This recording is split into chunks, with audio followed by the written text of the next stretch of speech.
Support for How in the Hell Did I Get Here comes from the Coloring Book Coach. Did you know it's possible to heal your heart and more through coloring and the support of the Coloring Book Coach? Visit thecoloringbookcoach.com for your free coloring book.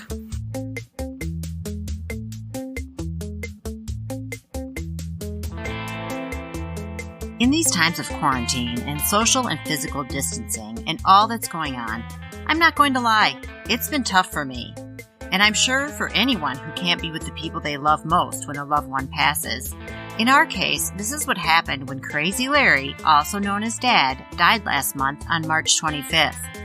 There's been no funeral, no way to get together other than on Zoom, no way to sit in a crowd and share funny stories and sing and listen to his favorite songs, no way to gather together at all. And frankly, it sucks.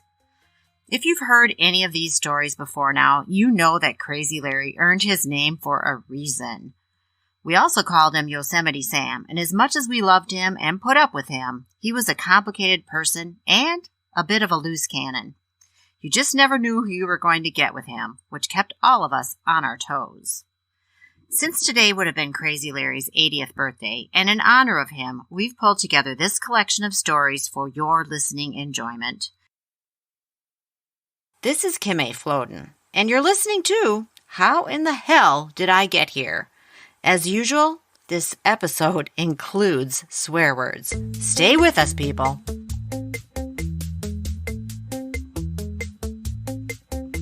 This is one of my favorite stories because not only does it involve Crazy Larry, it also highlights just how awesome our crazy grandma was.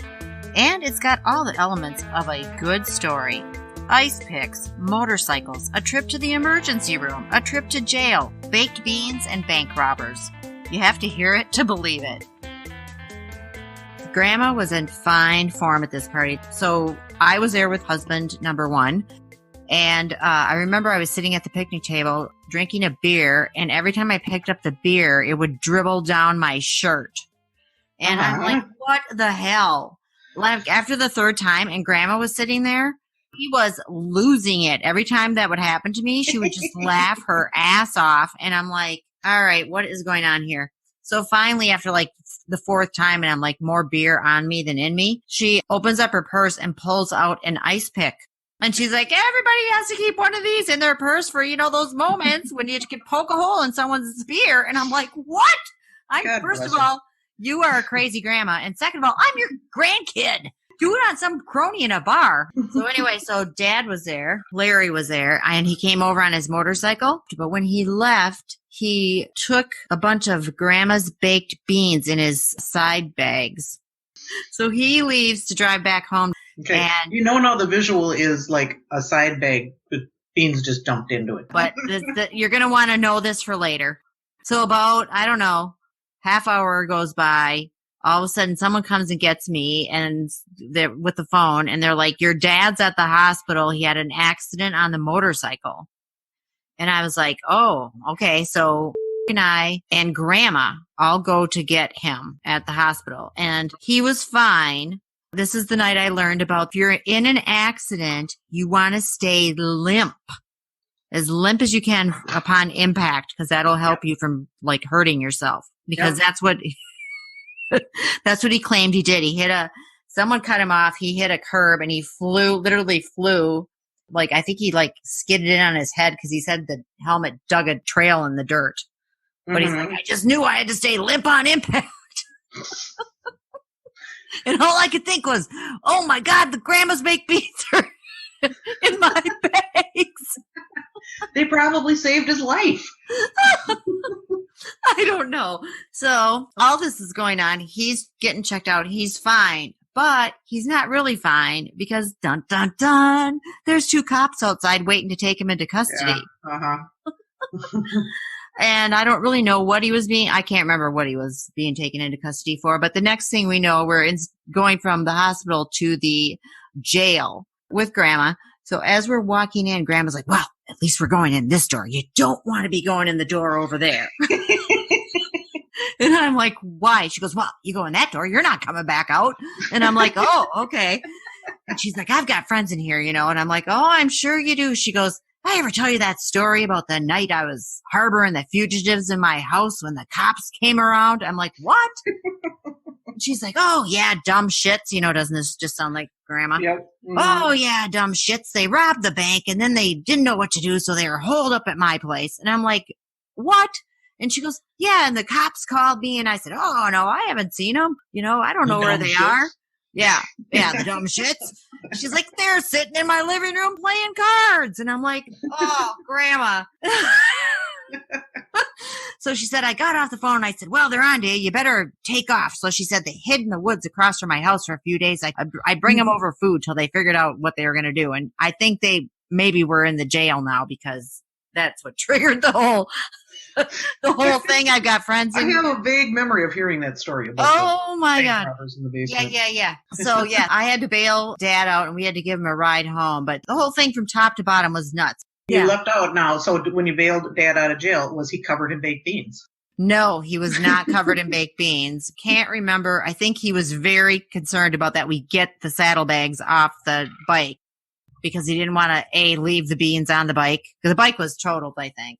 Mm-hmm. So he just wanted to make sure he had the beans and the bag of beans.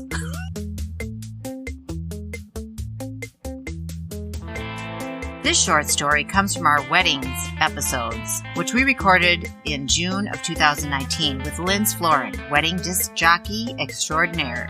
And it's just a little insight into the kind of hijinks you could expect from Larry Vandy at any given moment in time. It's my first wedding and my first wedding reception. And of course, someone calls the cops. So my stepfather is a crazy person. Mm-hmm. He likes to drink and he gets crazy. And my ex-father-in-law was also a crazy person, but a reformed alcoholic.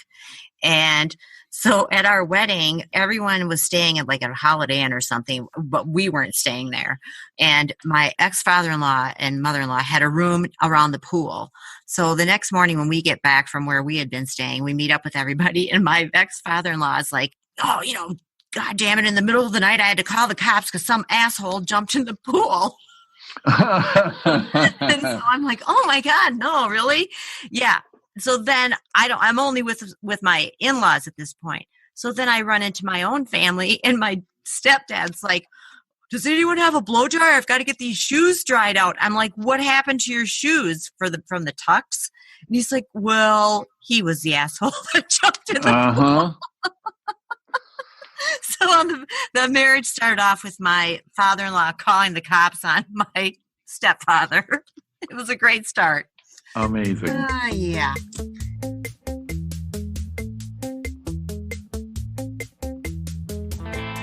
As unpredictable as Crazy Larry could be, he did have a soft spot for baby animals and rescued and raised not one, but 2 raccoons. Here's Jenny and myself reminiscing about him and his unusual pets. You had come down to visit Mom and Dad, and I was there. I had just bought a house in Rochester, but I was there because you were home. And I had brought a 6-pack of Mike's Hard Lemonade, and we were drinking it. And this is when they had the first of their 2 pet raccoons, Rocky the raccoon. And so we're sitting in the kitchen drinking our drinks, and we had gone outside. I think Mom wanted to show us something outside, maybe in her garden or whatever. But so we left our cocktails there, come back in, and the raccoon is sitting like slumped, like slouched with his legs spread, the glass between his legs up against a wall, and just like, oh my God, I wish we had a picture. Just scooping out handfuls and drinking this Mike's Hard Lemonade. And so right away, I'm like, Rocky. And he, startled, he gets up, kinda. He's obviously inebriated. And he tries running away, but he's so drunk that he has to lean against the wall to stay upright in his attempt to run away. I think he was just trying to get into the other room, but he had to follow the wall. So he ran away like he ran the whole perimeter of the house, basically. Leaned up against the wall trying to get away. And I don't know if it was that time or a different time, but also we came in and I had a pack of cigarettes in my purse, and I couldn't find the cigarettes. And I couldn't find Rocky. And I'm like, if you telling me that freaking raccoon was smoking cigarettes. No, he wasn't. But we finally found him. He was hiding behind the couch, eating he ate a whole pack of cigarettes. Oh no. He lived through it. Yeah, they're kind of like goats too. Yeah. Nothing can kill a raccoon. Somebody ran over that raccoon in our own driveway.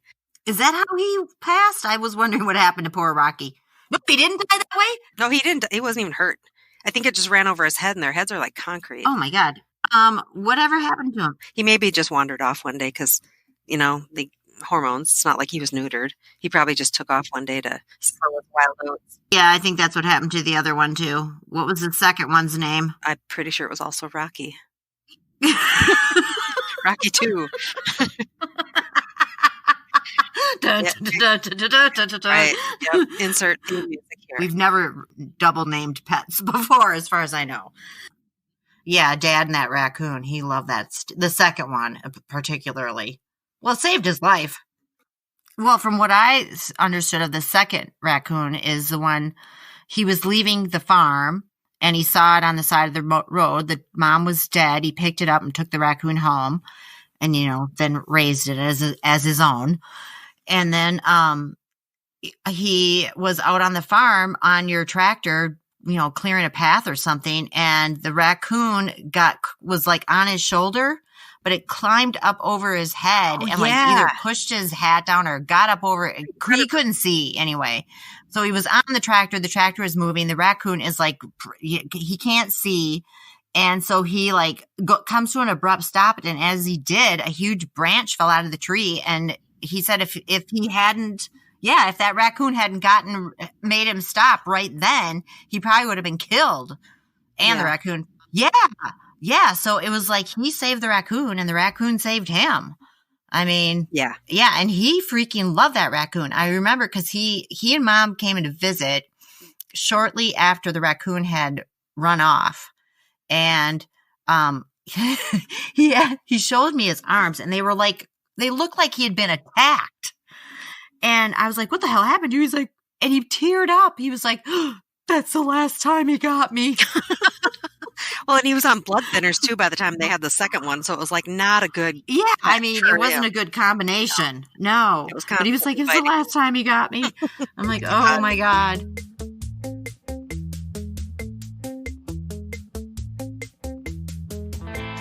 This story is the stuff of family lore. It's pretty obvious if you've been listening that our family isn't going to be awarded any prizes anytime soon for being normal.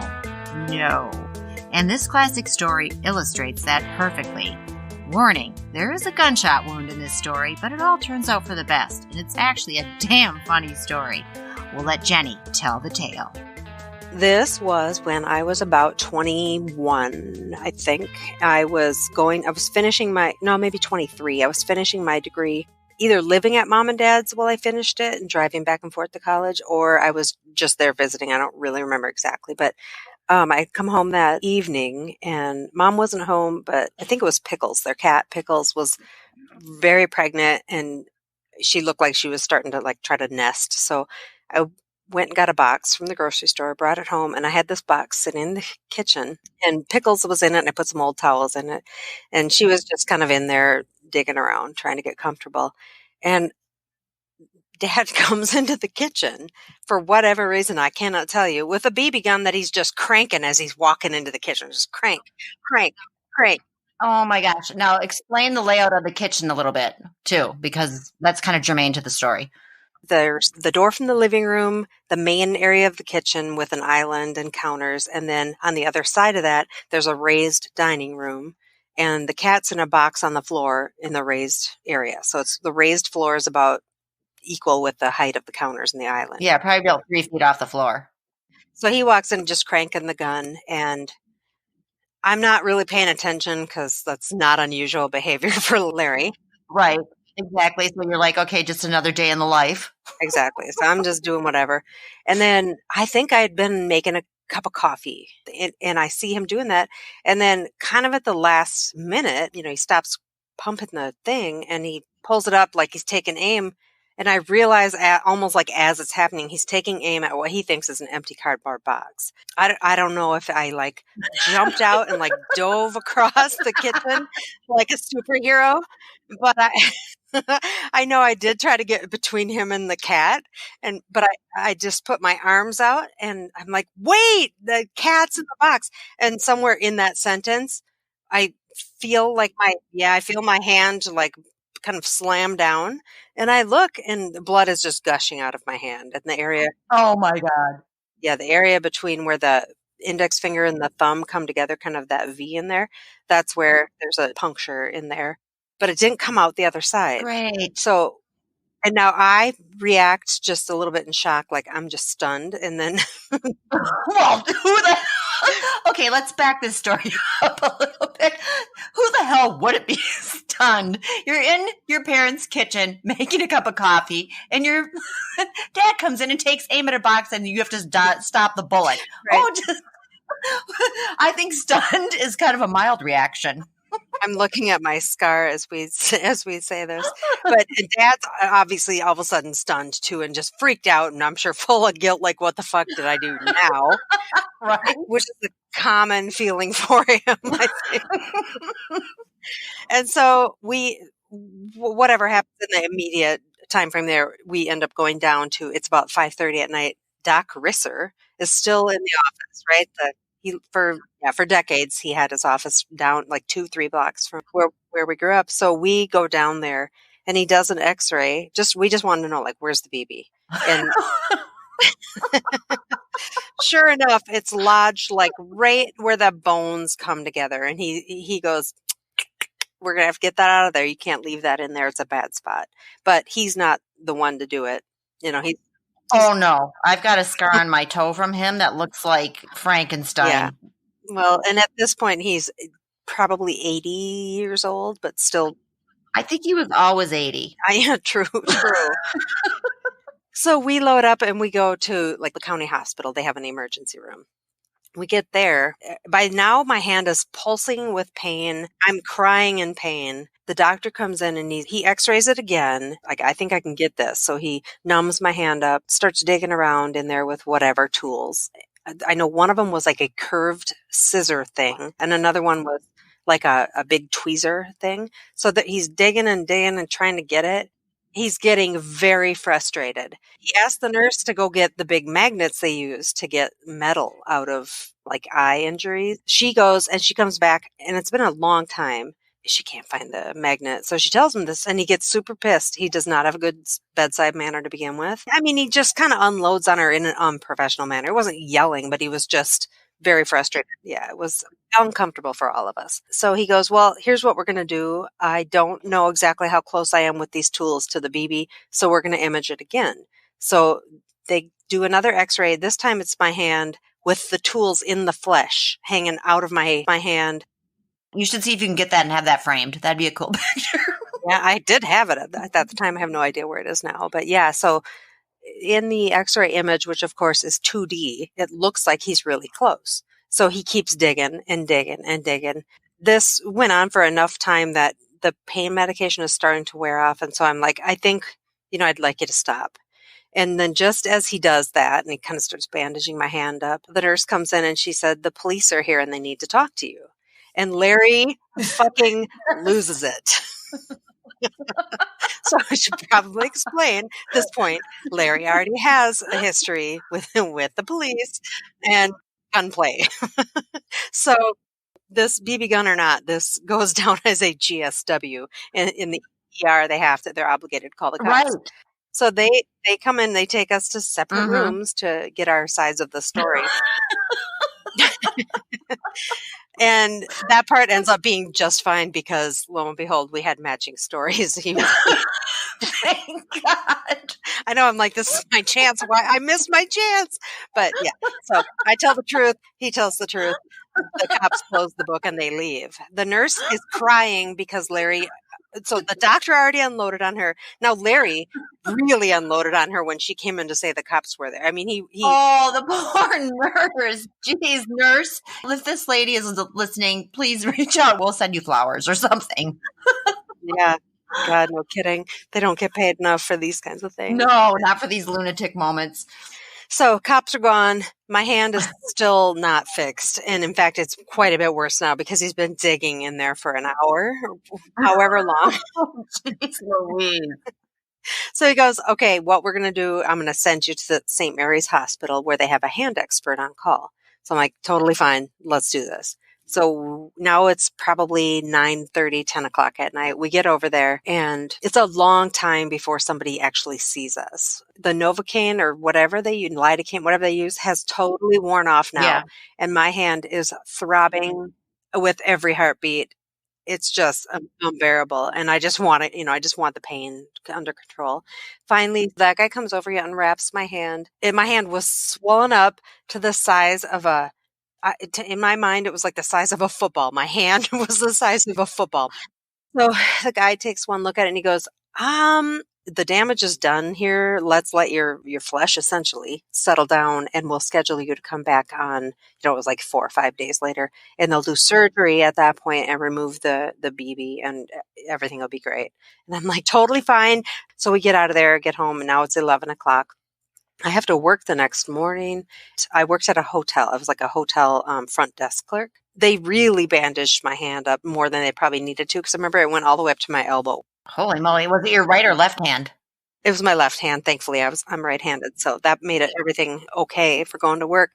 So I get to work at 6:30 in the morning and the housekeepers are usually the first ones that I interact with. And they all come in and this one woman, her name was Lola, actually. Lola comes in and she goes, what happened to your hand? And I start telling her the story and she goes, I heard about you on the radio on my way into work.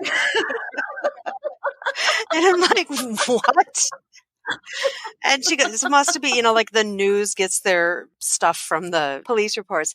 So she goes, yeah, I heard about that. Like your dad tried to shoot you or something. And I go, no. So I got done with my day and I get home. The newspaper comes out. And this is still early 90s. People got newspapers and read newspapers still at this point. I don't remember if I saw it or if other people, I think I was down at the Down Under bar. I probably was meeting my boyfriend out for drinks. And same thing, the hand gets a lot of notice. It's all bandaged up. And people are asking me, and I start telling them. And then somebody goes, oh, yeah, that newspaper has that story in it. And I go, what? What are you talking about? Really? I go, I guess I shouldn't be surprised that somebody else told me it was on the radio. So they get the paper and they show it to me. And the headline is Family Dispute Ends in Bloodshed. I'm like, oh my God.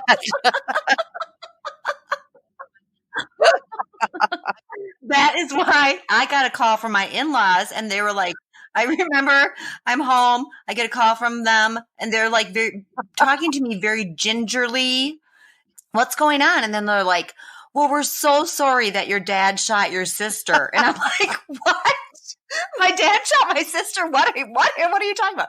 Yes, there's an article. And then they read me the article and I was like, holy shit. Because you guys probably had no idea, this wasn't a big deal to us. It's not newsworthy for call the family and let them know. No, it's just a weird accident that happened, right? So finally, a couple of days go by and everything's finally starting to settle down. And then the weekly newspaper comes out and it's got, I don't think it was front page, but it was a huge, half page story with distorted facts and details that they had just taken from the police report and the PB article. And in the meantime, I'm having to explain myself everywhere I go. So, okay, I skipped the part where I went back to the appointment a few days later. The doctor at the hospital said, you know what? Let's just leave it be until it is a problem and then we'll deal with it. And I'm like, cool. When I tell the story, I do describe you as a superhero. And in my mind, no, but it was like slow-mo. Then the bullet hits you. It spins my body around in midair. And it spins your body around and then you land and you hear meow from the box because you're so thankful. Well, that's pretty much accurate. And that's how I like to remember it as well. So we'll just say that's how it happened. I flew through the air like a superhero. So now fast forward 15 years. Now it's 2007. I was in my 30s somewhere. And I am starting to have nerve pain. And I have them remove it. And he asked before the procedures, like, is there any this is a dumb question, but any reason you want the BB? And I'm like, oh, hell yeah. I want that BB.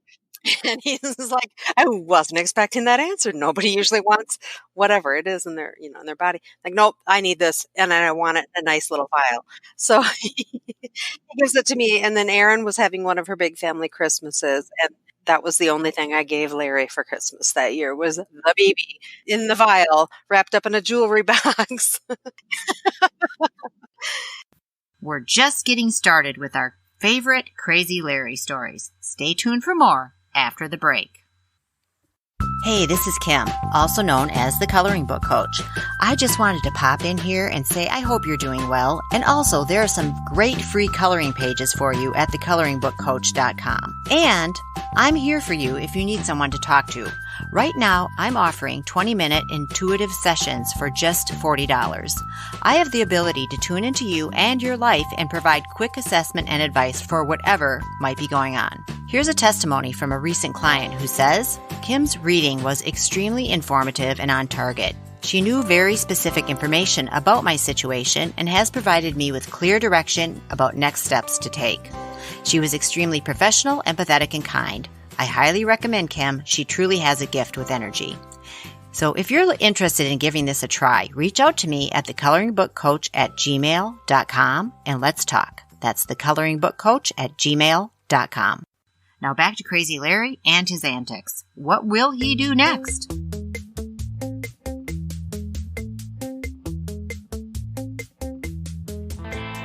This next segment follows a story Jenny told about tracking down her son's stolen iPhone. We all know Jenny is a badass, which leads us to this interesting discussion about how the Crazy Larry gene just might have rolled downhill. Plus, you'll hear even more silly stories about the man we call Dad. I would just want to say that thinking back now of how you do react to things and handle them, I think you are 100% Larry Vandy Walker's daughter. Oh, I totally am. There's no DNA test needed for that. Yeah. I might have that same flaw. Yeah. Guy, I think you and I have talked about that. You're definitely the same. Yeah. Yeah. I mean, there's you were what? Oh, I always pictured Larry as like a black-haired Yosemite Sam. So I'm just like a female. Oh, I'm like a female Yosemite Sam. Stomping around in my cowboy boots, yelling at the varmints. Exactly. Oh, God. Oh, my God. Yeah, Yosemite don't Sam. want to piss off Yosemite Sam in either version. Larry and Yosemite Jenny and Yosemite Sky. Well, Erin can kind of get like that, too. Erin can kind of get bitchy like that, too. I mean, in a good way. I admire this bitchiness. She could be tuning in at any time. You better watch yourself. No, but it's a empowered bitchiness. I mean, it's an empowered thing. I mean, like Let's do not go want back to Yosemite. fuck with you guys when you're like that. It's hilarious. Yeah, Yosemite Jenny and Yosemite. It's the whole Yosemite Vandy Walker clan. And describing Dad as Yosemite Sam is totally perfect. Yeah, drunk Yosemite Sam. The only other description that's a good one, and God, I'm so mean. Duck Dynasty, Uncle Si. Oh, yeah. I don't know him. I've That's never awesome. watched that. I'm gonna. If you've ever watched it, Uncle Si is Larry. He looks I know like exactly who you're talking about, yeah. him. He's always got the iced does he tea. act like him too? Totally. He's always got some off the wall idea that's going to be successful. Yeah. They Oh yeah. never Okay. are. You mean like, for instance, let's mine some gold in the basement. Yes. Exactly. So I'm just gonna just tell people, and you guys can fill basement. Hell, Yes, you remember- the sink. It was the Well, yeah, kitchen sink during Well, it started in the Thanksgiving. basement. in. Well, it Yeah, started in and the then basement. Remember, and he went was to the okay. shop. He was having bucket loads of dirt sent from Utah, I think it was, or somewhere like that, to the house. And like, I remember with Mom saying the mailman just hated this because it's like fucking bucket loads of dirt. Mhm. I'm And not then sure he I ever was- knew this. Yes. I knew he was mining for gold, but I didn't know it was Right. mail order mining for I didn't know gold that. with mail order dirt in the Jeez, basement. I just got a business idea. And I remember I was like, I didn't live here then, but I came home and he was like, oh, he was losing his shit because he's like, I just burned the hole through Mom's best stainless steel bowl. Do you remember when he did Oh, that? funny. Oh, my It God. was like, that's when he was trying to turn silver into gold. He was building a fluvial tower in the basement and he couldn't drive. because That's he right. has He was trying the alchemy, trying to turn right, lead into gold. right. He was an alchemist, Yeah. and so he couldn't drive because he had lost his license. I was visiting for some reason, and he came up, pops out of the basement. He's like, "You need to take me into Roch. I got to get something for my fluvial tower." And I'm like, "What is happening?" Yeah, so that would have been the early 90s or late 80s, Yes, because yes. I remember why I have that recollection of the timeline is because it was when I was dating Mark, and I remember him commenting one year, like after the fact, like we're talking, making fun of Larry or whatever, and he goes, "Well, the best thing ever, nothing will ever top that. Your mom's trying to cook Thanksgiving dinner and he's panning for gold in the kitchen sink at the same time." Yeah. And I remember it too, but I never really knew the details because I remember he started telling me one time, and I was just like, I am not going down this street. There's got to be somewhere else I need to be. No, and he ended up with quite a setup in the upstairs The shop. of the shop, right? Yeah. In his office. at the Panning for shop. gold up there. Yes. Yeah, he had and then he had like rock tumblers and all sorts of stuff. Oh yeah, I remember the rock tumblers. Yeah, Oh, and he God. wanted to go to Arizona and hunt for diamonds too. And- Not well, He and wanted to go Arkansas. to the Dutchman's to Arkansas. find the The lost- Dutchman's mind. That's the what it was. lost Dutchman's Gold. mind. Yeah, because he thought he Lost had a Dutchman's claim gold. on that because Mhm. he's Dutch. He's a lost Dutchman. Oh, But then yeah, he is the lost Well, Dutchman. Again, got Again. Yosemite Sam stomping across the desert. I'm gonna find that gold. God damn it! But I'm Yeah, thinking what I've learned here. I guess I should have asked him because I'm thinking now. I got a whole yard full of dirt. I can be selling this to suckers via mail order to pay First, for you have to gold in find it. some gold in the dirt. I think. No, I don't think you do. No, there's people that will buy anything. Yeah, Okay, I think well, we'll just- Carrie, This this is an could be your eBay next business. venture. There you go. Absolutely. Start putting it in like I don't Goddamn know, buckets of dirt. 5-pound chunks of dirt, sending it out. Yeah. Mom said he used to get a bucket of dirt like a week or something like that. And the mailman would just always be pissed because it was heavy. I mean, who the fuck was sending him dirt from Utah? Someone brilliant. That's Well, what I I'm think- saying. I think it was he Bugs went on that. Bunny. Yeah. Bugs Bunny and the Roadrunner. Yeah.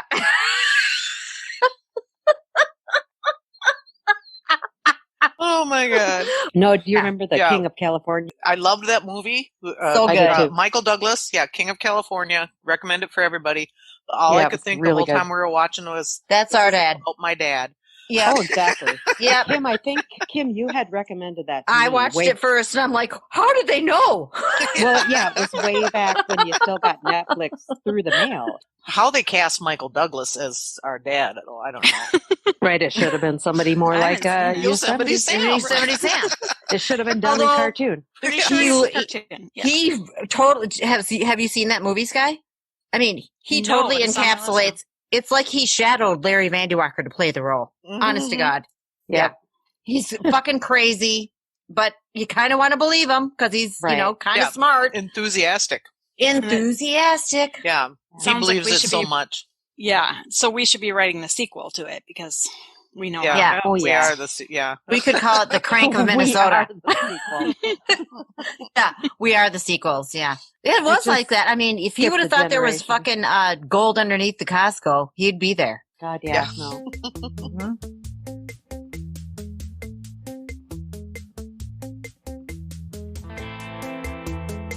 This last story aired just one day after we lost Crazy Larry.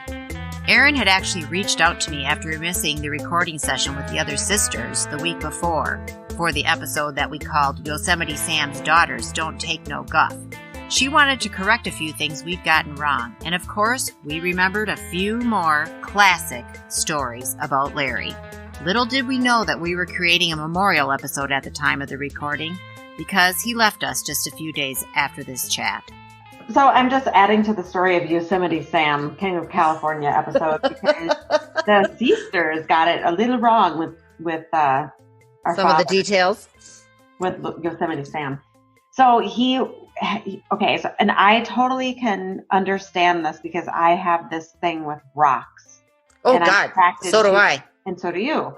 But, and I don't think then, well, I can't say that it doesn't fall far from the tree because you're not his biological daughter, but there's something about Larry that he loves gold and he always has. And he's very, very intelligent in certain ways and very like ingenious. And he came up with a device that extracted gold, like liquid gold, out of sand. So when I say that you got it all wrong, you didn't get it all wrong, but it wasn't dirt. It was buckets of sand, and it came from like Nevada. It came from Las Vegas. That's still funny, though. It is funny. Well, that's funny, but he actually got it to work to some degree. But it would. No, I believe that. He is a crazy genius. Yeah. So another thing that he did, and this just needs to be incorporated into some episode, but there is a chiropractor in our town who no longer practices. I think he's retired, but way back when, our dad invented a chiropractic chair that is still used today, like widely used, called the Jensen 3. And that I did not know this. No, but even Van's dad knew about it and was talking to me about it recently, and that's why I wanted to bring it up, because I'm like, oh yeah, that was a good one. That was a big deal, but I just don't think he had the business like know-how to protect himself. He's got like an engineering type mind. Yeah, for sure. Yeah, he's like genius level on that kind of shit, I would say, for sure. Yeah, and then and you guys on the do flip too. Side, okay, on the flip side of that, because he has this affliction or addiction to rocks like I do, we had like not an easement. We just used it as an easement, even though we weren't supposed to. The people that lived right behind us had a driveway that just ran right down the back of at the end of the backyard. Right. Our backyard ended and their backyard started. Yeah. So the driveway was right in the middle, and we would cut through there all of the time. We did for 45, 50 years. Get to the other side of the block easily. Yes. And so Larry, and one of his not so brilliant moments, he also loved turquoise. Oh, yeah. So gold and turquoise. And he must have walked back through into their driveway, and he was like, holy shit, I struck gold. I mean, no, turquoise. There was turquoise all over in the driveway. And he spent hours picking it up out of the gravel. No, he did. And at the point, I don't know how many days after, that he found out that they had emptied out their fish aquarium of their fish rock. Oh my God. I laughed so hard, and so did he, that I'm surprised we are still alive, because I don't think that I've ever laughed so hard ever. Okay. Him laugh that hard at himself was like, it was joyful almost. Did he ever tell you the story of when him and his buddy ran the car off the cliff in Mexico?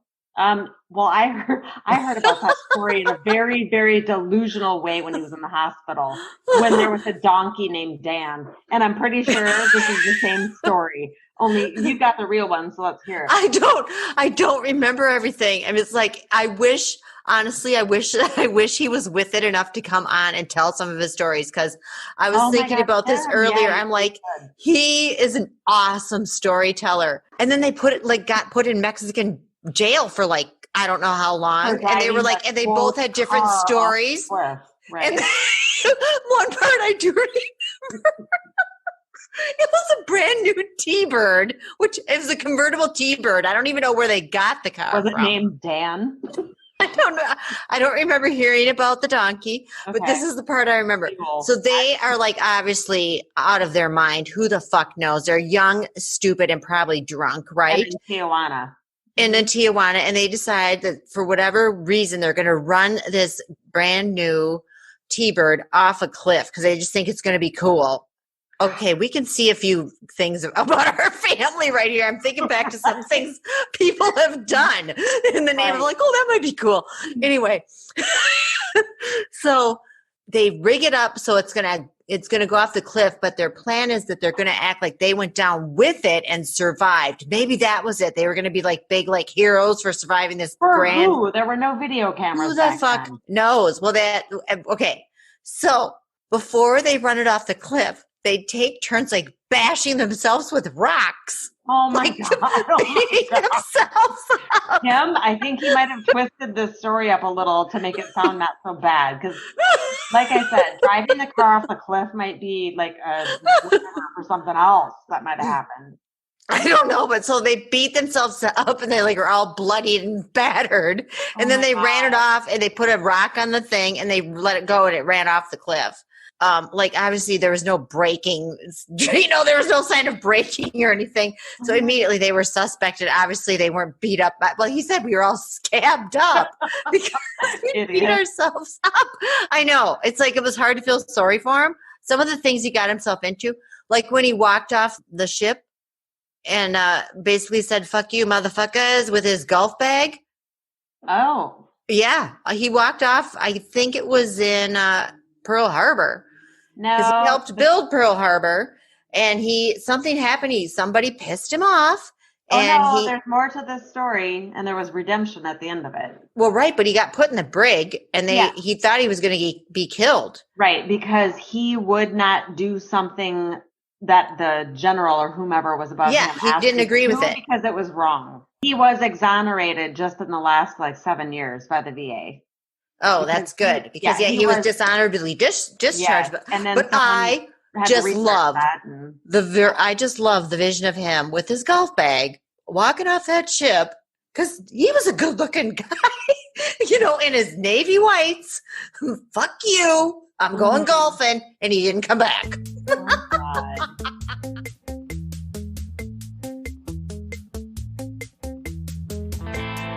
Thanks so much for listening and helping us pay tribute to a man who left us with a lot of stories. And I just wanted to say, these aren't easy times for any of us. We want to know how you're doing, what you're doing to cope, and especially if you have any ideas to help other people cope right now. We're all missing each other. That's a given. So if it feels right, reach out to us. Send an email to thecoloringbookcoach@gmail.com or call and leave a message on our storyline. That number is 323-488-3303. Just let us know how it's going. We'd love to hear from you, and you never know, you might hear your message on the show. Be sure to check out thecoloringbookcoach.com for your free coloring book, plus coloring pages designed for right now. Color and stay calm with these special pages encoded with powerful healing and phrases designed to support you through COVID-19. And be sure to tune in this week to the How to Fall in Love with Yourself Toolkit podcast to find out what's going to be happening in the month of May and what you need to know to deal with it. Meet you back here next week for more How in the Hell Did I Get Here stories. Until then, pay attention, my friends. You just never know when you might find yourself saying, "Holy shit, I struck gold." Turquoise. How in the hell did I get here? Hey, do us a favor, okay? Please tell your friends about the show. There's some really good reasons for doing that. First of all, who doesn't need a laugh about now? And laughter is healing. Plus, it helps us get the show out there. Not to sound like a broken record, but if you can offer any financial support, we would be forever grateful. And it's really easy to do at buymeacoffee.com/thecoloringbookcoach. A lot of love, time, and effort go into this every week, and if you can reward that, that would be great. We want to be able to keep showing up for you. Big thank you to Silent Partner who does our music. We found them at YouTube's Creator Library. Our theme song is called 7th Floor Tango, and our ad music is Blue Skies. Find their link in our show notes. How in the Hell Did I Get Here is written, produced, and hosted by myself, Kim A. Floden, with editing direction from Carrie Floden.